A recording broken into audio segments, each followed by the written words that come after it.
अव्यक्त महावाक्य हैं आज के वाणी बाबा की। बाबा ने आज बहुत ही सुंदर टाइटल दिया, ताज तिलक और तख्त नशीन बनने की विधि। ताज तिलक और तख्त ये बनने की जो विशेष विधि है बाबा ने ये बहुत बहुत अच्छी सुनाई है। तो बाबा ने कहा कि बाप दादा सभी बच्चों को देखकर हर्षित हो रहे हैं, क्योंकि हर एक को नंबरवार ताज व तख्त नशीन देख रहे हैं। आप अपने को ताज व तख्त नशीन देख रहे हो। बाबा ने कहा जैसे बाबा बच्चों के ताज तख्त को देखकर खुश हो रहे हैं, क्या बच्चे भी उस अपने ताज को देख करके खुश हैं? आपको कितने ताज हैं? 21 जन्मों के लिए 21 ताज मिलेंगे, क्योंकि जितने बार आप राजा बनेंगे, सीट पर सेट होंगे, उतनी बाबा ने कहा 21 जन्मों के लिए 21 ताज मिलेंगे। अभी कोई ताज है कि सिर्फ 21 ताज ही दिखाई देते हैं। अभी का ताज ही अनेक ताज धारण कराता है। तो अब अपने को ताजधारी देखते हो। कितने ताज धारण किए हैं? अनगिनत। कितने ताज धारण किए? अनगिनत। बाबा कहते बच्चों ने ताज धारण किए, क्योंकि हर एक 21 जन्मों में जो 21 जन्म लिए उतने ही बाबा ने ताजपोशी कराई, ताज पहनाए बच्चों को। तो अब अपने को ताजधारी देखते, कितने ताज किए हैं? अनगिनत। पांडव सेना को कितने ताज हैं? 2 शक्तियों को हैं अनेक और पांडवों को 2। बाबा कहते हैं 2 शक्तियों को और अनेक पांडवों को 2। अगर अभी ताज धारण नहीं करेंगे तो भविष्य ताज भी कैसे मिलेंगे? इस समय सभी बच्चों को ताज व तख्त नशीन बनाते हैं बाबा। तो तख्त नशीन अगर है तो ताजधारी भी होंगे। तख्त कितने प्रकार के हैं? अभी दिल के तख्त नशीन और अकाल तख्त नशीन तो हो ही। जैसे अकाल तख्त नशीन हो तो प्यूरिटी की लाइट का ताज भी अभी ही धारण करते हो, और दिल के तख्त नशीन होने से, सेवाधारी बनने से जिम्मेवारी का ताज धारण करते हो। तो अब हर एक अपने को देखें कि दोनों ही तख्त नशीन और दोनों ही ताजधारी कितने समय हम रहते हैं। तख्त नशीन कितने टाइम तक रहते हैं और ताजधारी भी हम कितने समय तक रहते हैं।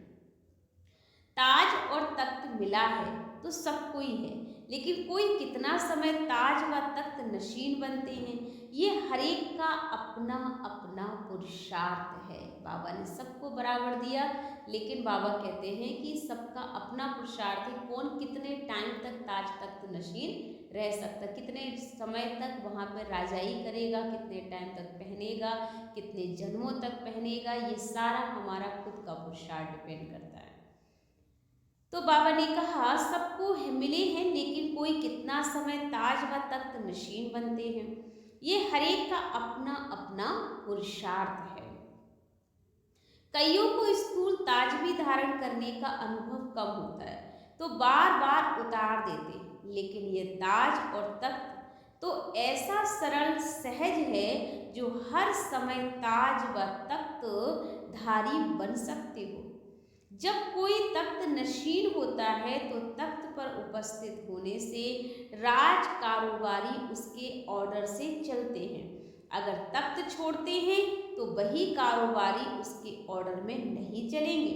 तो ऐसे आप जब ताज व तख्त छोड़ देते हो तो ये कर्मेंद्रियां आपका ऑर्डर नहीं सुनती।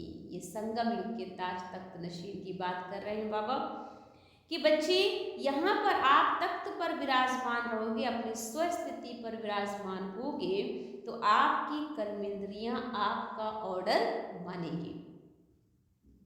जब तख्त नशीन होते हो तो यही कर्मेंद्रियां जी हजूर करती है। इसलिए सदैव यह ध्यान रखो कि ये ताज व तख्त अभी छूटे नहीं हैं। अपना ताज व तख्त नशीन व संपूर्ण चित्र सदैव याद रखो। उनको याद रखने से अनेक चित्र जो बन जाते हैं वह नहीं बनेंगे। एक दिन के अंदर ही हर एक के भिन्न भिन्न रूप बदलने के चित्र दिखाई देते हैं। तो अपना एक संपूर्ण चित्र सामने रखो। ताज व तख्त नशीन बनने से निशाना और नशा स्वतः ही रहेगा। ताज तख्त नशीन बनने से निशाना और नशा बाबा ने कहा सदा रहेगा, क्योंकि ताज व तख्त है ही नशा और निशाने की याद दिलाने वाला। तो अपना ताज व तख्त कभी भी बच्चे छोड़ना नहीं। जो बाबा ने पहनाया है आपको, ये कभी भी ताज और तख्त कभी नहीं छोड़ना। जितना जितना अब ताज व तख्त धारण करने के अनुभवी व अभ्यासी बनेंगे, उतना ही वहां भी इतना समय ताज व तख्त धारण करेंगे। अगर बाबा ने कहा अभी अल्पो समय ताज व तख्त नशीन बनते हो, तो वहां भी बहुत थोड़ा समय ताज व तख्त प्राप्त कर सकेंगे। जितना अल्प बाबा ने कहा यहाँ रहेंगे, उतना ही वहां पर हमें प्राप्ति होगी। इसलिए अभी का अभ्यास हरेक को अपना भविष्य साक्षात्कार करा रहा है। अभी भी सिर्फ दूसरों को ताज व तख्त नशीन देखते हुए भी खुश होते रहेंगे, तो वहां भी देखते रहना पड़ेगा। इसलिए सदा काल के लिए ताज व तख्त नशीन बनो। ऐसा ताज व तख्त फिर कब मिलेगा? अभी ही मिलेगा। कल के बाद भी अभी ही मिलेगा, अभी नहीं तो कभी नहीं। जो भी ताज तख्त चाहिए है वो संगम युग पर मिलेगा, और ये संगम युग का ताज तख्त ही आने वाले भविष्य में हमें राज का ताज और तख्त प्राप्त कराएगा। घर बैठे कोई ताज व तख्त देने आए तो क्या करेंगे आप? बाप भी अभी आत्माओं के घर में मेहमान बन आए हैं ना, तो घर बैठे ताज व तख्त की सौगात देने आए हैं। तो ताज व तख्त को छोड़ कहाँ चले जाते हो मालूम है? माया का कोई निवास स्थान है, आप भी सर्वव्यापी कहते हो, वह आप और लोगों के सिवाय और सभी जगह है। आपने, बाबा ने कहा कि आपने देखा जाए, बाबा कहते बच्चे सर्वव्यापी कह दिया। सबसे मुख्य बात जो बाबा ने कही कि सर्वव्यापी कहते हो, वह आप लोगों के सिवाय और सभी जगह। आपके 36 प्रकार जन्मों में, मतलब 56 जन्मों में कितनी बार माया को ठिकाना दिया है। हमारे जो सबसे ज़्यादा बाबा कहते हैं, जो 63 जो हमने जीवन में यात्रा पूरी की जन्म की, उसमें कितनी बार माया को ठिकाना दिया होगा, उसका परिणाम भी कितनी बार देखा भी होगा।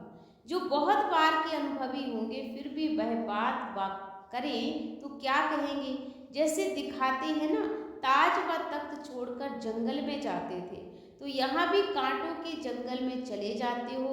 कहाँ तख्त, कहाँ कांटों का जंगल है, क्या पसंद है? माने स्थिति अगर गड़बड़ होती है तो बाबा कहते हैं फिर जो है जंगल में जाते हो। जंगल कौन सा है?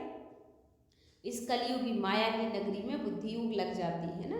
तो ये जैसे कोई भक्त व श्रृंगार करने वाले नियम प्रमाण नहीं, नहा धोकर अपने मस्तक पर तिलक जरूर लगाते हैं श्रृंगार के कारण। तो बाबा ने कहा भक्ति के कारण और सुहाग के कारण भी तिलक लगाते। तो ऐसे ही अमृत वेले तुम अपने को ज्ञान स्नान कराते हो, तो अपने को ज्ञान से सजाते हो। तो अमृत वेले वैसे ही यह स्मृति का तिलक देना चाहिए, लेकिन अमृत वेले यह स्मृति का तिलक देना बच्चे भूल जाते हैं, क्योंकि ये सबसे बढ़िया तिलक है स्मृति का तिलक। तो सुबह सुबह उठ करके हमें भी याद रखना, क्योंकि बाबा कहते हैं ना श्रृंगार करती है एक महिला तो भी अपना तिलक जरूर लगाती है, तो हमारा तो श्रृंगार ही यही है। अगर कोई तिलक देते भी हैं तो फिर मिटा भी देते हैं। जैसे कईयों की आदत होती है बार बार मस्तक को हाथ लगाकर तिलक मिटा देते हैं। तो अभी बाबा कहते हैं, बहुत से लोग होते हैं ना, जैसे आपको ध्यान में आता होगा कि कई बार हम बच्चे तिलक लगा लेते हैं, कोई हमें लगा देता है तो बार बार ध्यान वो तिलक के ऊपर ही लगा रहता है, तो हाथ लगने से तिलक मिट जाता है। तो बाबा ने कहा कई बच्चे अपना भी तिलक ऐसे ही जो है आत्मा की स्थिति का भी मिटा लेते हैं। तो तिलक देंगे लेकिन अभी अभी मिटा देंगे। ऐसे यह भी बात है कि बाप को तिलक देना भूल जाता है। बाबा कहते कोई को तिलक देना भूल जाता है, कोई देते हैं फिर मिटा देते हैं। तो लगाना और मिटाना दोनों ही काम चलते हैं। तो एक तरफ लगाते हैं, दूसरी तरफ अपना तिलक खुद ही मिटा देते हैं। तो अमृत वेले का ये स्मृति का दिया हुआ तिलक सदैव कायम रखते रहो। तो सुहाग, श्रृंगार और योगीपन की निशानी सदैव आपके मस्तक से दिखाई देगी। जैसे भक्तों का तिलक देख करके समझते हैं ये भक्त है, इस प्रकार आपकी स्मृति का तिलक इतना स्पष्ट सभी को दिखाई देगा जो झट महसूस करेंगे कि यह योगी तू आत्मा है। तो तिलक, ताज और तख्त सभी कायम रखो, तिलक को मिटाओ नहीं। अपने को मास्टर सर्वशक्तिवान कहलाते हो, तो मास्टर सर्वशक्तिवान को ताज व तख्त धारण करना भी नहीं आता है क्या? सदैव सिर्फ दो बातें कर्म करते हुए याद रखो, फिर ऐसी प्रैक्टिस हो जाएगी जो किसके मन में आए हुए संकल्प को ऐसे कैच करेंगे जैसे मुख से की हुई बात सरल रीति से कैच कर सकते हो। जैसे आप कोई की मुख से सुनी बात आपको समझ में आती, वैसे संकल्प शक्ति के द्वारा भी आप औरों की बात को कैच कर सकेंगे। मन के संकल्प को सहज ही कैच कर लो, लेकिन यह बाबा ने कहा तभी होगा जब समानता के नजदीक आएंगे। एक दो के स्वभाव में भी अगर कोई की समानता होती है तो उनके भाव को सहज समझ सकते। तो यह भी बाबा की समानता के समीप जाने से मन के संकल्प ऐसे कैच कर सकेंगे जैसे मुख द्वारा वाणी। इसके लिए सिर्फ अपने संकल्पों की मिक्सचरिटी नहीं होनी चाहिए। बाबा कहते हैं जब आपके मन में बहुत सारी मिक्सचरिटी, व्यर्थ संकल्प, बहुत प्रकार के संकल्प चलते हैं तो आप दूसरों के भाव को पढ़ नहीं पाते, क्योंकि कहीं ना कहीं खुद के भाव हमारे क्लियर नहीं होते हैं। इसलिए संकल्पों के ऊपर कंट्रोलिंग पावर होनी जरूरी है। जैसे बाहर की कारोबार कंट्रोल करने की कंट्रोलिंग पावर किसमें कितनी होती है, किसमें कितनी होती है, ऐसे यह भी मन के संकल्पों की कारोबार को कंट्रोल करने की कंट्रोलिंग पावर नंबर 1 है बच्चों की। तो ये दो बातें कौन सी हैं जो आपको इस बात पे कंट्रोलिंग पावर अच्छी करेगी? तो बाबा ने कहा एक तो सदैव ये स्मृति में रखो कि मैं हर समय, हर सेकंड, हर कर्म करते हुए स्टेज पर, ये भी आपको अटेंशन रहेगा तो आपकी हर एक चीज़ आपके अनुसार काम करेगी, कंट्रोल पे रहेगी। हर कर्म पर अटेंशन रहने से संपूर्ण स्टेज के नज़दीक आते जाएंगे। दूसरी बात है सदैव अपने वर्तमान और भविष्य के स्टेटस को स्मृति में रखो। तो ये स्टेज, दूसरा स्टेटस, ये दोनों बातें सदैव स्मृति में रखने से कोई भी ऐसा कार्य नहीं होगा जो स्टेटस के विरोध हो, और साथ साथ स्टेज पर अपने को समझने से सदैव उच्च कर्तव्यों को करने की प्रेरणा मिलेगी। तो ये दो बातें सदैव स्मृति में रखते चलो। अच्छा, आप लोग दूर से आए हो व बाप दादा दूर से आए हो? ये भी वंडरफुल प्रश्न बाबा ने पूछा कि बाबा दूर से आया है या बच्चे दूर से आए हुए हैं? तो बाबा ने कहा रफ्तार भले तेज है लेकिन दूरी किसकी है? आप लोग, बाबा कहते सफ़र करके आए हो, बाप दादा भी सफ़र कर आए हैं, इसलिए दोनों ही सफ़र वाले हैं। सिर्फ आपके सफ़र में थकावट है और इस सफ़र में अथक है। तो मधुबन निवासी बनना यह भी ड्रामा के अंदर बहुत बहुत ही सौभाग्य की निशानी है। जो बच्चे भगवान के घर में रह रहे हैं, ये बहुत बड़ा भाग है कि भगवान के घर में हर चीज़ का अनुभव मिलता है, हर चीज़ की प्राप्ति होती है। बाबा के घर में सब चीज़ें हमें सहज ही मिल जाती हैं, और वहाँ का जो प्यार होता है बाबा के घर का, वो भी बहुत ही वंडरफुल होता है। बाबा के घर में हर एक मिलन में हम बाबा से मिल सकते हैं। परिवार का हर सदस्य वहाँ पहुँचता है, सब सदस्यों से हमारी मुलाकात हो जाती है।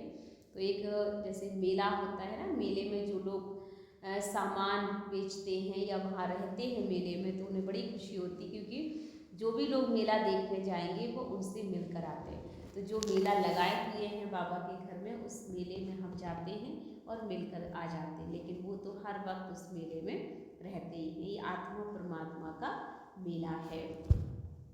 तो बाबा ने कहा यह भी ड्रामा के अंदर बहुत बहुत सौभाग्य की निशानी है, क्योंकि मधुबन है वरदान भूमि। तो वरदान भूमि पर आए हो, वह है मेहनत की भूमि, और यह है वरदान की भूमि। तो वरदान भूमि पर आकर वरदाता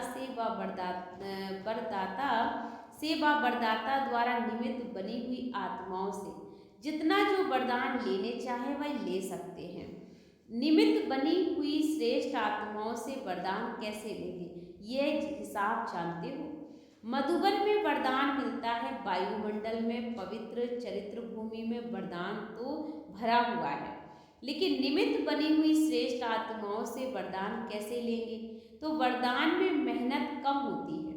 जैसे मंदिर में पंडे यात्रियों को वरदान दिलाने देवियों के सामने कम होती है, मैंने बाबा कहते जो यात्री लोग होते हैं वो देवियों के सामने भक्तों को ले जाते हैं। तो मंदिर में पंडे यात्रियों को वरदान दिलाने देवियों के सामने ले आते हैं। तो आप भी पंडे, बाबा का कहना है, आप बच्चे भी क्या हो, पंडे हो। यात्रियों को वरदान कैसे दिलाएंगे? वरदान लेने का साधन कौन सा है? तो श्रेष्ठ आत्माओं द्वारा वरदान इसलिए मिलता है जो निमित्त बनी हुई होने के कारण उनके हर कर्म को देखकर सहज प्रेरणा मिलती है। कोई भी चीज जब साकार में देखी जाती है तो जल्दी ग्रहण कर सकते हैं। बुद्धि में सोचने की बात देरी से ग्रहण होती है, लेकिन यहाँ भी साकार रूप में जिन्होंने साकार को देखा उनको याद करना सहज है, और बिंदु रूप को याद करना जरा। इसी रीति जो निमित्त बनी हुई श्रेष्ठ आत्माएं हैं उनकी सर्विस, त्याग, स्नेह, सर्व के सहयोगीपन का प्रैक्टिकल कर्म देखते हुए जो प्रेरणा मिलती है वह वरदान रूप में सहज प्राप्त होती है। देखो एग्जाम्पल बहुत अच्छा बताया बाबा ने कि जैसे मधुबन में जब आप आते हो तो वहाँ पर दादियों को, दीदियों को आप देखते हो, तो जिन्होंने बाबा के संग में रह करके वो कर्तव्य किया, उनकी वो जीवन चरित्र सुनते हैं तो स्वतः उनको देखकर हमारे जीवन में धारणा हो जाती है, क्योंकि उन्होंने जीवन से वो चीज़ हम सीखते हैं। तो ये वरदान मिल गया। तो मधुबन वरदाता की भूमि में आकर के हर एक श्रेष्ठ आत्माओं द्वारा सहज कर्मयोगी बनने का वरदान प्राप्त करके ही जाना है, क्योंकि आप लोग भी सिर्फ मुश्किल बात यही बताते हो कि कर्म करते हुए भी स्मृति में रहना मुश्किल है। तो निमित्त बनी हुई आत्मा को कर्म करते हुए इन गुणों की धारणा में देखते सहज कर्मयोगी बनने की प्रेरणा मिलती। तो उन एक भी वरदान को छोड़कर नहीं जाना। सर्व वरदान प्राप्त करते करते स्वयं भी मास्टर वरदाता बन जाएंगे। आप जो है बाबा कहते सेवा करते करते खुद ही मास्टर वरदाता बन जाएंगे। इसलिए वरदान मांगे नहीं जाते, वरदान तो हमें अपने कर्म से स्वतः मिलते हैं। तो वरदानी भूमि में बाबा के आना, वरदान प्राप्त करना, ये भी बहुत सौभाग्य की बात होती है। तो सभी को ये भाग नहीं मिलता, कोटों में कोई और कोई में कोई बिरला को ही ये भाग प्राप्त होता है। हम इनको भी प्राप्त कर सकते हैं, यहाँ पर भी और आने वाले भविष्य में भी प्राप्त कर सकते हैं। ओम शांति।